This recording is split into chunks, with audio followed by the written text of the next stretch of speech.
And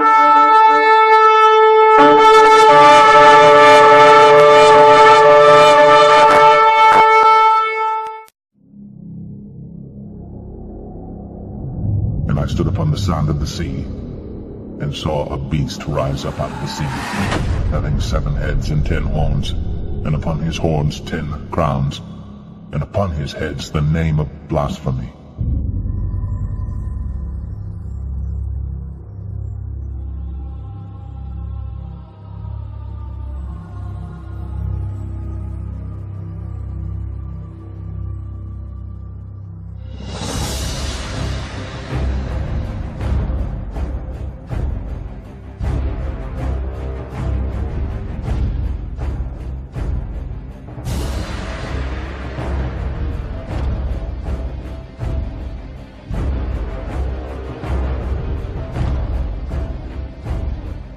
The beast which I saw was like unto a leopard, and his feet were as the feet of a bear, and his mouth as the mouth of a lion, and the dragon gave him his power, and his seat and great authority.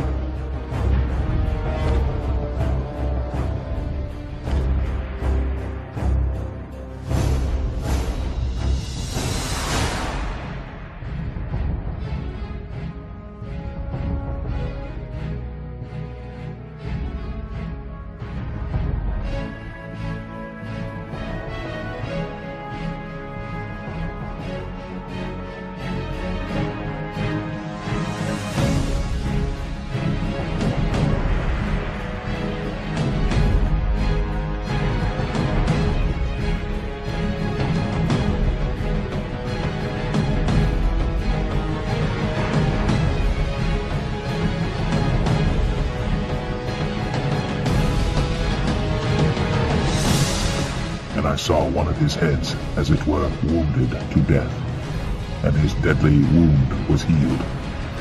And all the world wondered after the beast. In 1798, General Berthier of France invaded Rome and captured Pius VI, who dies a year later while in captivity in Valence, France. Napoleon declared the papacy dead, but in the spring of 1800 he relented and allowed the Catholic Church to elect Pius VII. Thus the deadly wound was healed. And they worshipped the dragon which gave power unto the beast. And they worshipped the beast, saying, Who is like unto the beast? Who is able to make war with him? The name Pius was the head that received the wound. Pius XII was the last pope to use that particular papal name. He was the beast ruling during the presidency of the Earth Beast, Harry S. Truman.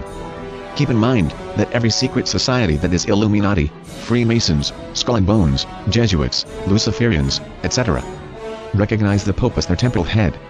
Lucifer, Satan the devil, is of course their god, the light bearer and the all-seeing eye. In other words, Pius XII and Truman were on the same team. Their ultimate goal was the same, a new world order. In order to accomplish this goal, Pius forged a nefarious alliance with Adolf Hitler.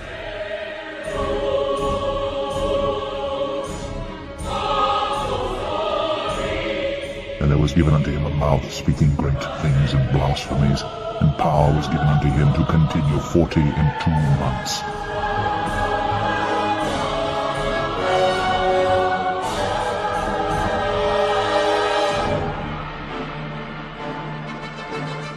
The Antichrist will be allowed to continue for 42 months or 3.5 years, which is what the book of Daniel calls a time and times and the dividing of time. The 42 months also coincide with the time of Jacob's trouble, when the Antichrist will wage war on the inhabitants of the land of Israel. This war concludes when the Lord destroys the Antichrist at his coming.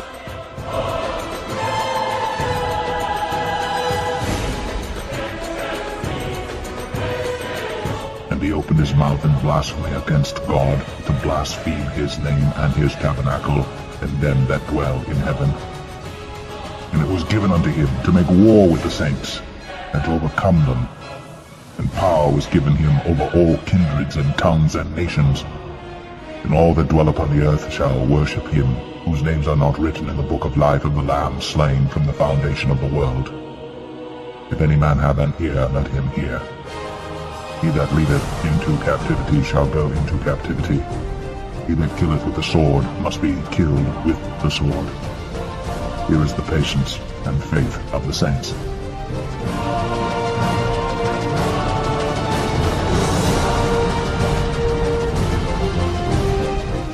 The Antichrist is the culmination of Satan's efforts ever since he and his angels were expelled from heaven. Everything Pope Emeritus does and will do has already been written. He cannot escape his fate. His end is established and no man can turn him from his path to destruction.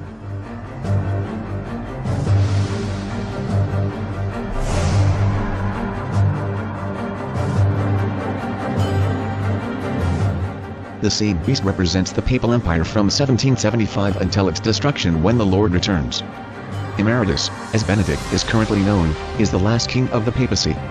According to Revelation 17, he is considered also the 8th king. I will break it down a bit more in my video called The Whore and the Scarlet Beast Part 4.